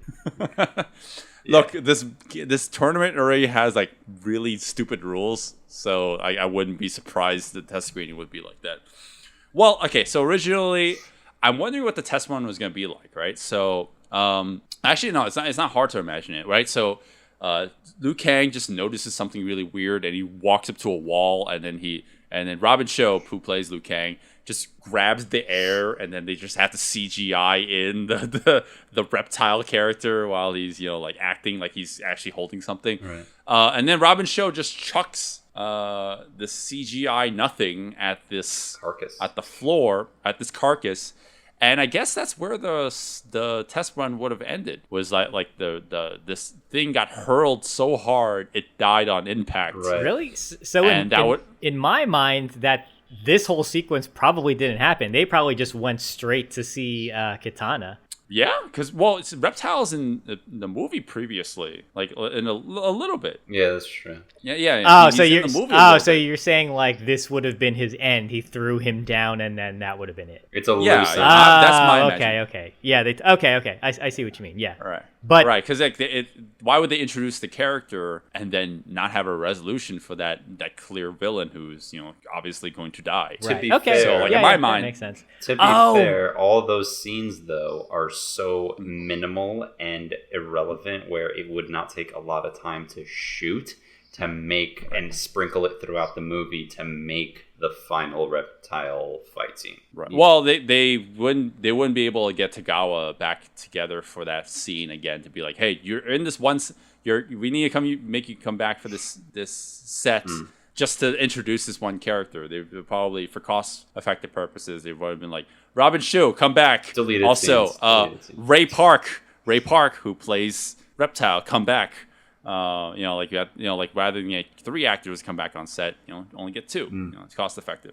So like my theory is, he just grabs the reptile CGI and just hurls him to the ground, and it would have hit some sort of hard object, and it would have died on impact. But I don't know, Zero. Before I continue, you're about to say something. What were you saying before? I was thinking that maybe the way he killed Reptile is probably how he really kills him in the end of the fight. Like maybe he really just smashed him if you think about it, because at the end of this fight he goes up to it and just like steps on it. So maybe it was maybe they just sandwiched in the fight in between those 2 elements. Maybe. Good point. That is a very good theory. Right. Well, okay. So like yes. The beginning of this and the end of this, reptile in this movie is represented as a literal reptile. If you can just look past the fact that it's like looks worse than Toy Story, worse than Toy Story CGI. But like, there's a moment where like this thing falls into a carcass that's just lying on the floor or some sort of statue, and then it turns into an actual human. It doesn't make any sense. But It makes it's fine. no sense. It's perfectly fine since we got this fight. Yeah, it's fine. Like we got Ray Park in the movie. Was Shit, it man. really Like, Ray Park who played Reptile? I believe so. Oh shit! Unless I'm misremembering this. Just to make sure that I am not Keith Cook, misquoting. No, at least according to that's IMDb.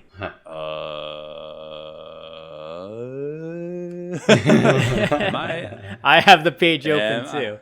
Oh shit! Okay, I thought it was Ray Park. Oh, maybe he's in the sequel. He is in I the don't know. sequel. Whatever. Ray Park is in the sequel. Yeah, Oh, that's okay, probably gotcha. why. Okay, so yes, so Ray right, Park right. is in the sequel as Reptile when he fights Raiden. That's probably where Gotcha. Okay. you're crossing your information. Right. Yeah. I'm clearly thinking of the better of the two. All right. So yes, Keith Cook. Sorry about that. Keith Cook plays Reptile as the human form. Obviously, he's not. Keith Cook is real. He's not made out of CG. In this fight, and this is the added fight that apparently like is worth Robin Shou getting his ribs broken over. Because there's one particular sequence or one particular stunt wherein Robin Shou gets hurled towards a pillar like many, many times. His whole body gets like just fucking chucked at it. And in one of his interviews, it apparently after repeating the stunt 10 times where his body gets like hurled towards it, he actually fractured like 2 ribs. Yep. That like while hitting the pillar, and that's the one that we got in the movie. Yep. Yeah. So when you see it, like you actually see like there, like he's on the floor, he's like writhing in pain. It's like, oh, that's real. Well, they That's add actually the actor, like, in crunching pain. sound when he hits. It's like Yeah. just to add insult to injury. Yep. Hey, like Hong Kong actors, they gotta literally, die for their art, and it shows. It's great. It's great. It's great. It's great. It's great for me as an audience member. I would never do that. Like my insurance premiums are pretty high already. Oh, hell yeah. But this fight is great. This might be this is obviously the best out of the reshot fights, obviously, because we have Robin Shou, who's very, very, very talented in terms of like doing his actual martial arts, and you always believe that's him because it actually is him. Versus like Keith Cook, who I don't think was he in the movie prior to this. He wasn't, right? No, I don't believe so, because Reptile was just a CGI monster. CG. So I think he just got added as an extra. Right. No, I mean, I like basically everything about this. This is as close to what I would hope a martial arts sequence would be for not to the caliber of Hong Kong action movies, right? Because like those are so much more better edited than anything an American movie can produce. But this is pretty damn close. Yeah, I agree. I feel like this is almost on par in some cases. Like you have. The camera's like a little more active here sometimes, where in like some Hong Kong films, sometimes it's just, you get the static and you get the wide. So I kind of like that the camera isn't just stationary. It is kind of moving sometimes. And hearkening back to what I was saying with the Scorpion fight, I like that this is just choreography of 2 guys constantly going at it. Like you rarely have breaks in combinations. There's only a few moments when you do, and that's for like maybe doing the more fanciful things or somebody getting hurt, and then obviously that's where you get your slight lull. But then it's just them constantly going forward and just throwing all these combinations and just trying to kick the shit out of each other. Yeah. I think that the mark of a good on-screen martial artist is not only obviously delivering great moves, but being able to receive a lot of punishment. And I feel like Robin Shou in the beginning of this, I think like he does a really good job of selling some of those hits or receiving a lot of those hits. Like he does these really good pratfalls where he does a cork to face plant. I love that. He definitely is showing off his Hong Kong roots. There's this really funny moment that I don't understand, and it looks like a mistake, but I think they kept it in the movie anyway. So Robin Shou is standing like on top of the staircase, and Reptile jumps at him to get at the top of the staircase. And he's flailing like his arms about, and then he lands, and then it kind of just keeps going with the choreography. And it almost looks like he was losing balance as he was getting thrown up there. So he was like flailing his arms to just, counterbalance himself. But it's so weird. It's such a short moment. But that's something that always kind of stood out in my mind. Right. Man, like the way that some of the actors they just they eat the dirt, they eat the ground. I fucking love that. Anytime there are stairs, I'm just wondering, when are the performers gonna land their backs on it? And there's this moment where Reptile, Keith Cook, he gets knocked. Well, he gets kicked in the chin. So what ends up happening is somehow makes him do a half twist backflip on his back, lands on the stairs. And you can see there's that point of impact where you can't fake that. He actually did that. That looks painful as fuck, but I mean he gets up right away. I mean obviously he didn't actually get up, but he probably was padded to high heaven. Hopefully. Right. I mean I kind of wish there wasn't that ballast thing in the room. I mean the environmental assistance. Liu Kang gets hook kicked in the face, so he hooks on. Liu Kang grabs a swiveling object in the room and then he uses that as a weapon. I don't want that. That kind of threw off the momentum for me. Oh really? I was okay with that because you know what it is. I get it. You can only have people fighting each other for so long. Sometimes you need to break things up with the environment. So I'm forgiving of that for me personally. Sure. Well, remember before when I was talking about the Sonya fight with Kano? That move that she is known for, Liu Kang or Robin Shou performs that move. Yes, I was just gonna say that. Yeah, that's something that I mean, like I said, if they got a stunt double for whatchamacallit, we could have had that. But again, that was when we had the test run, the initial run. We didn't have these reshoots yet, so we couldn't amp it up as we did once we had the reshoots.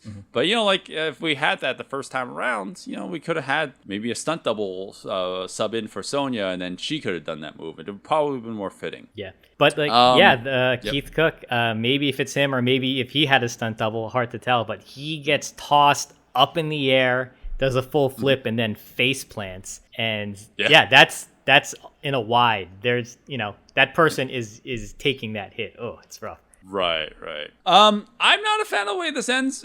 No? So one thing I want to say is usually we say okay, how did the hero turn the fight in his favor? And the only thing I could really see is Reptile goes to jump kick Liu Kang, who is on this lower level. And interestingly enough, as Reptile is in the air, Liu Kang advances and decides to catch him in the air and then throws him. And it's upon that point where he now is getting the upper hand and the fight is in his favor now. Right. So Liu Kang does the bicycle kick. Yeah. That's the best part. That's the best part. I used to kind of hate that because I would laugh at it all the time when I was a kid. But now as an adult, I was like, this is perfect. This is this is the grated cheese on top of the the Italian dish. Do you want more Parmesan? Do you want more Parmesan? This. I don't know. I mean, it's not even that. The bicycle kick, I forgive because I'm like, okay, fine. Paul Anderson wanted to get as much as possible from the movies. I'm like, hey, remember this? Let's put this in the from the game and put this in here. I get that, but I'm like, man, this kind of throws the momentum off. Who cares? But regardless, I still forgive this. What I don't forgive is the way that we're taking this and we're using this as the quote unquote finishing move of this fight scene. Because after bicycle kick, it forces Reptile to do a bunch of flips out the window. Oh my god! This hole in the wall, and then he just dies. It's like, what? That's how he dies? Yeah, it turns into kind of wuxia, where you got the guy literally spinning on wires going from, left to right. Very reminiscent of those older martial arts films. But it's fine. Right. You have a guy who is just bicycle kicking. And for those who don't know, It is Liu Kang's signature move, or one of his signature moves in the game. And imagine somebody flying from left to right, right to left, suspended in the air, and consistently throwing kicks without touching the ground. Right. It's silly. It's silly as all hell. I love that they added it in there because it's so stupid. It's perfect. I dislike it for the same reason because it's stupid. Yeah. I don't know. I just didn't like the way it ended. I'm forgiving of it, but it is what it is. So, Mark. Yes. Now that we're finished with Reptile, now you can explain to me why you love the final fight for some reason. Because the song starts when the final fight starts. At the end. Oh my god, that's your reasoning? No. It's just because, it's part of the reason, to be honest. If I'm really, truly being honest, music has a huge impact on me when it comes to movies. But yes, the music starts, and then literally the lightning, the setup, everything. Ooh, burning stuff, goblets everywhere. Well, that song, there's Iconic. no way that song it cannot get you pumped. And yes, when they start playing it and they start, doing their bowing poses, you're just like, oh shit, it's gonna go down. Yeah. Test your might. Yeah, of course, I get it. And it's funny. Oh, you go ahead. What did you say? No, I was just gonna say that. Yeah, and then when it starts and you go through, like the ceremony, you get through everything, and then finally it's just him and Liu Kang about to square off. You're like, yes, fulfillment, finally. Like, this is what I've been waiting for. Why weren't we here quicker? Right. But not really. The movie's fast enough. It has a fast enough pace. So, and then you finally get to that completion, and the fight is long enough where I think, in comparison to the other fights, there's a sense of satisfaction. Like, choreography aside, moves aside, duration or cuts aside, it feels fulfilling enough at the end where the final two main characters actually fight and beat the shit out of each other. Well, okay, you're talking about in terms of story reasons, right? Did you like it for the fight itself? Well, there's something to be said about the nitty gritty. Some moves I did very much enjoy. There were a couple of sprinkled in great moves in there, but mostly there were a lot of facial expressions that I enjoyed, because all you see is bulging eyes and stern face. You punched me? All that whole fucking thing. Oh, it's just so great. I don't know. I'm a sucker for that. Well, I mean, I get that. In terms of performance wise, yeah, it is fucking Cary Tagawa. He I think in terms of performances, he definitely sells it the best. I still said it before. He is the definitive Shang Tsung, in my opinion. So I agree with you there. You know what? Before we continue with this, Mark, do you even remember that Liu Kang fights 5 dudes before that? Yeah, he should be dead in a minute. He's tired. He's done. What? That lactic acid buildup, man. That's it.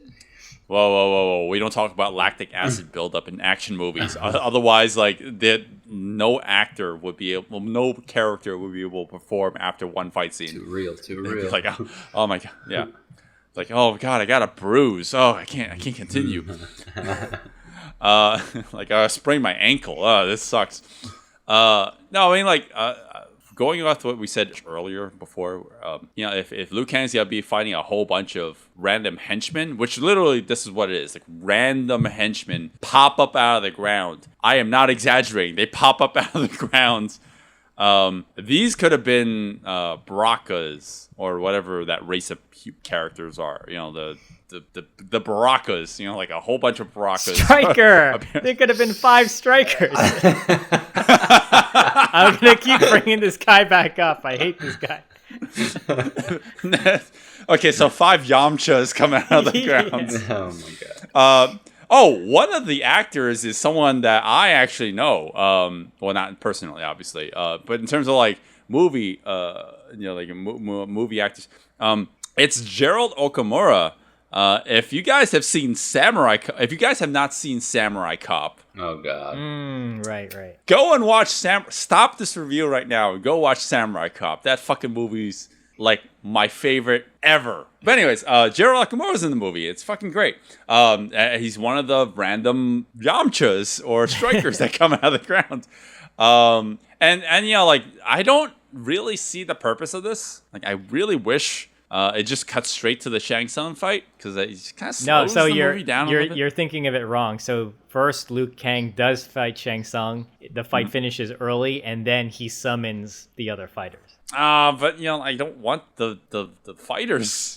Yeah, no, I'm in agreement. I actually liked the choreography going on between Robin Shu and Kari Hiroyuki Tagawa, but it's so short. I think maybe because he was an older, not too old, but maybe because he was an older actor at the time compared to his co-stars, maybe he just couldn't physically do some of the moves.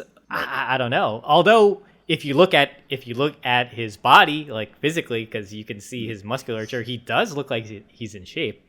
So I'm a little curious why they didn't extend that fight, because there's actually some really decent choreography going on. Yeah. Oh, wow. Yeah, I don't know. He clearly, according to him, he took a little bit martial arts, but I don't know. I can't seem to find any other information outside of like this one interview that he did, he said like he knows a little bit of martial arts.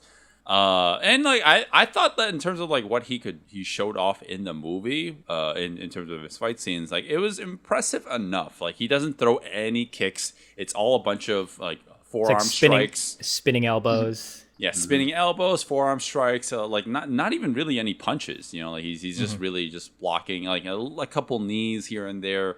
Really really simple. And then Liu Kang just immediately just says like, no, you're gonna get a fist to the face, and you don't have to do any more fighting. Yeah, it's upsetting. It's cut short. I don't know why it's this short, considering it's the last fight. If you think about it, I say so many times, the last fight kind of should be the best fight, or at least feel kind of grandiose. But unfortunately, they go the psychological route.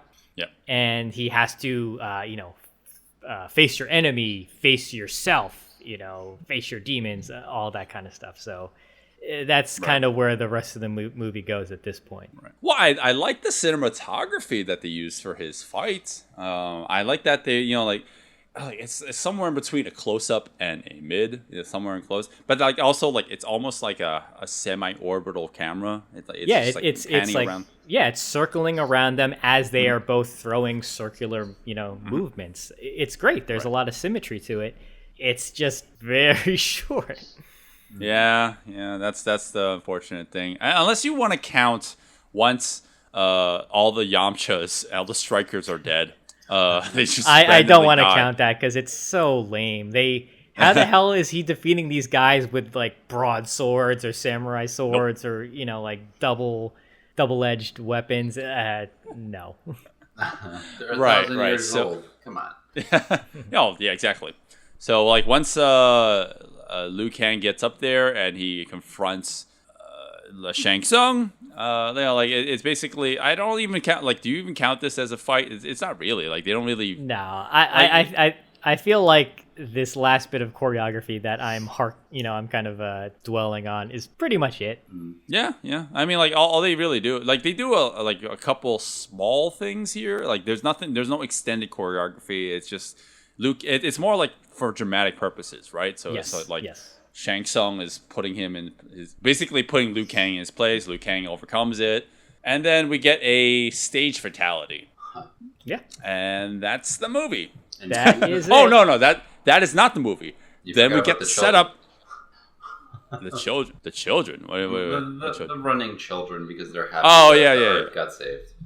No. What we should really focus on are the the sequel baiting.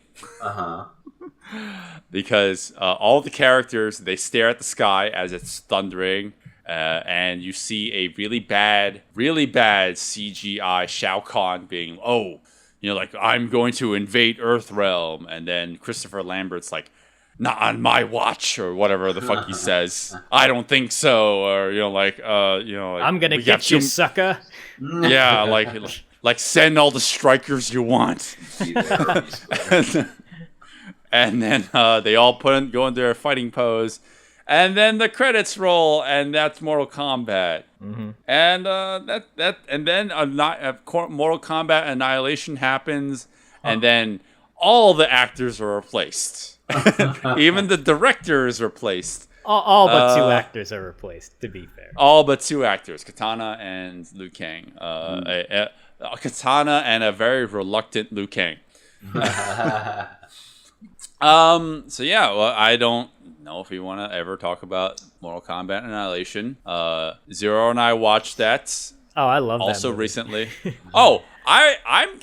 This is gonna tie into my recommendations. I'm still gonna recommend Mortal Kombat Annihilation more than Mortal Kombat. Ooh, that's rough. Yeah. All right, so okay, let's be a little more serious, but a little bit more in depth too. I didn't like Mortal Kombat when I was young. For everything you could quote from the You could have earlier. fooled me based off of all this information you know about it. Seriously. Let me elaborate. All right. So I didn't like the original movie too much when I was young, but now that I'm a fully grown adult, I appreciate action choreography. I appreciate fight choreography, stunt work, whatever. We have a fucking podcast for a reason. But I don't know. There's something about the movie that just seems like if I ever really want to watch this movie again, the movie of this caliber again, I'll just watch Enter the Dragon.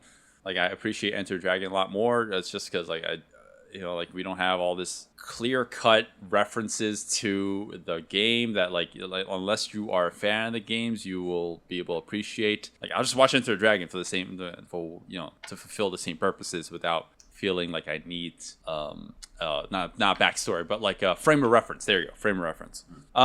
But, however, I will give it I'll throw a bone in there and say, I like this movie a hell lot more than I originally did. Is that a first? Is that a first? What do you mean? No, because usually, I can't remember any time you've said, I hated this when I was younger and I like it now. I don't think you've ever said that before. Oh, I don't like it. I don't like this movie. I think it's okay. I think it's an okay film. No, but that's why I want to get to. So what I'm saying is your opinion has swayed, at least in the positive, now that you've rewatched it. Right. Well, because I'm so appreciative of this movie that it swayed me enough. But overall, I don't like going back to this movie. Okay. Because if it boils down to it, I feel like there's enough movies out there that I can, if I'm gonna go back to, I wouldn't go back to this one. It's progress. We're making progress, Zero. We're making progress here. I mean, I'll choose this over Beverly Hills Ninja. I mean, Robin Shu's no Gobe in this movie, but. No, but it's not just me being overly lenient. I actually appreciate this movie a lot more. Unfortunately, I feel like I'm just riding the high of going through all the behind the scenes and seeing the making ofs of this movie that I feel like I'm just going to give a biased answer into thinking it's better than it is. I think generally speaking, I think the movie's just okay. I'm far more appreciative based off of what they say that the the struggles were with making the movie, how the obstacles they had to overcome to make the movie as good as it is. But overall, I'm I don't know, it just feels like another video game movie to me. It's a little bit more. It feels like they put more effort in this than say Street Fighter, which I will dog on any day. I love that movie. We'll cover that instead next time. In summation, I think the movie is better than I originally thought. As fully formed adult, it's not amazing, but it's okay. It's an okay film, and I'm highly recommending watching this movie without the context. Just like when you're playing the game, it's like you just go into versus mode. You don't need to know the story. Just that's basically what my experience is like. I can appreciate this movie, the fight scenes without the context around it.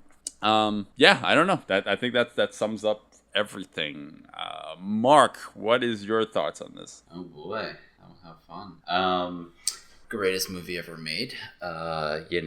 Nostalgia supreme. Soundtrack phenomenal. Highly recommend, everybody. No, just kidding.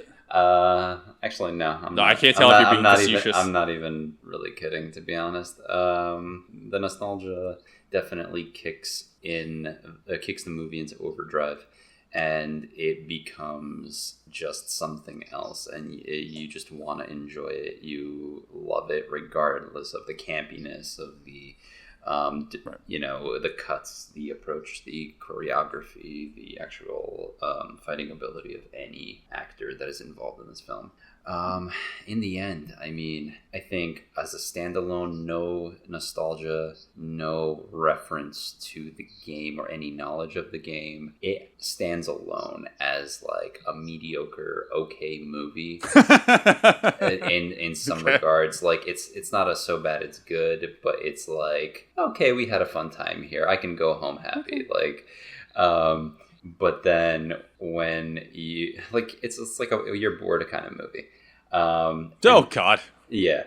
But it's good. It's good. And I say that like very satisfactory kind of good. And then the fact that it's all just Mortal Kombat, I'm just like, yes to all of it. I want more. Interesting. That's really what it is. And what I said about the soundtrack, about the characters, fights, whatever, the fact they alluded to a sequel and all of that, I think they had grander plans in the grand scheme of things. And I think it quite worked out the way they wanted it to, but why? We had a masterpiece sequel. But I'm actually satisfied with the first one, and then the second one, that'll be opinions if we ever do the second one. Okay. Yeah, that's me. Highly recommend. All right. Would you recommend the movie as a? Let's say you're recommending the movie as a whole. Like you don't just watch the fight scenes. No. As a whole, absolutely as a whole, not for fight scenes. Because if you do for fight scenes, you're like, what is this? Like this is dumb. Right. No, definitely the whole movie. And I think a lot of people should watch it because it's pop culture. It's a piece of you're gonna hate cinematic history. Yes. This is like the Beverly Hills Ninja episode all over again. I don't agree, but okay. Can we just say every movie that Will hates is like cinematic history? Yes, please. All right, Zero. Do you think it's cinematic history? I don't know if I would go that far, but I'm pretty much in the same sentiments as Mark. I grew up with this film, so I have nostalgia for it. Watching it again, I can see everything that's wrong with it, but I think it's a competently made film considering how weird the source material is. You have Enter the Dragon, but you have characters with superpowers essentially. So it could have been a fucking disaster, and somehow it all comes together. And I think the box office speaks for itself, and I think the fact that it is pop culture now does speak for itself too, because a lot of people know this movie. Like, oh yeah, whether they like it or not, that doesn't matter, because yes, people know the Mortal Kombat movie. Yeah. Right. So yes, I recommend the movie. I think a lot of the exposition dumps kind of drag a little bit, but that's fine. You kind of need them. And I think you could just watch the movie. I like the scorpion and I like the reptile fights. Thankfully, those were shot extra and added in, because those are definitely the best. I recommend this all around. But I think I am kind of biased because I have a lot of nostalgia for it too. Yeah. Right. Overall, I do agree. It's probably one of the better video game to movie adaptations. Although that's a very low bar, in my opinion, to set. I mean, like, it's better than Annihilation.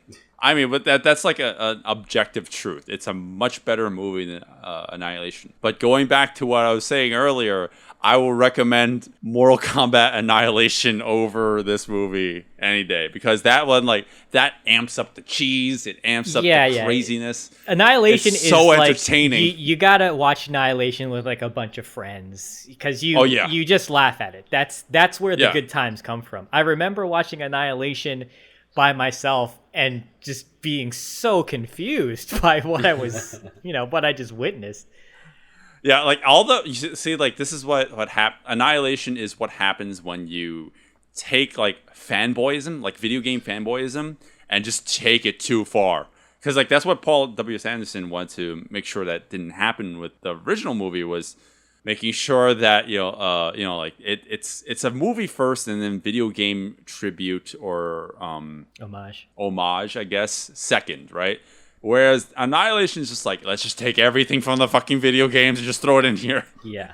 They were they were way too it. ambitious with the sequel, and apparently there was supposed to be even more fights. There, a lot of the choreography is supposed to be even longer, and they just ran out of budget. They ran out of time. They went too big, and then they realized like, oh shit, we have to scale back like everything. Yeah. Right. Well, anyways. You heard it here, everybody. 2 out of 3 says go to Blockbuster and get yourself a VHS tape. Okay. Bottom line, I still recommend Annihilation because it's like, the first movie is just like, it's a hit or miss depending on the person who's going to be viewing it. If you're like us, you might appreciate it for the action. It's a hit or miss. Like if you don't view action the same way that we do. But the second movie, if you just love so bad it's good movies, you're definitely going to have a much better time with Annihilation because that movie is fucking insane. All I can say is there is one... Shao Kahn makes that fucking movie.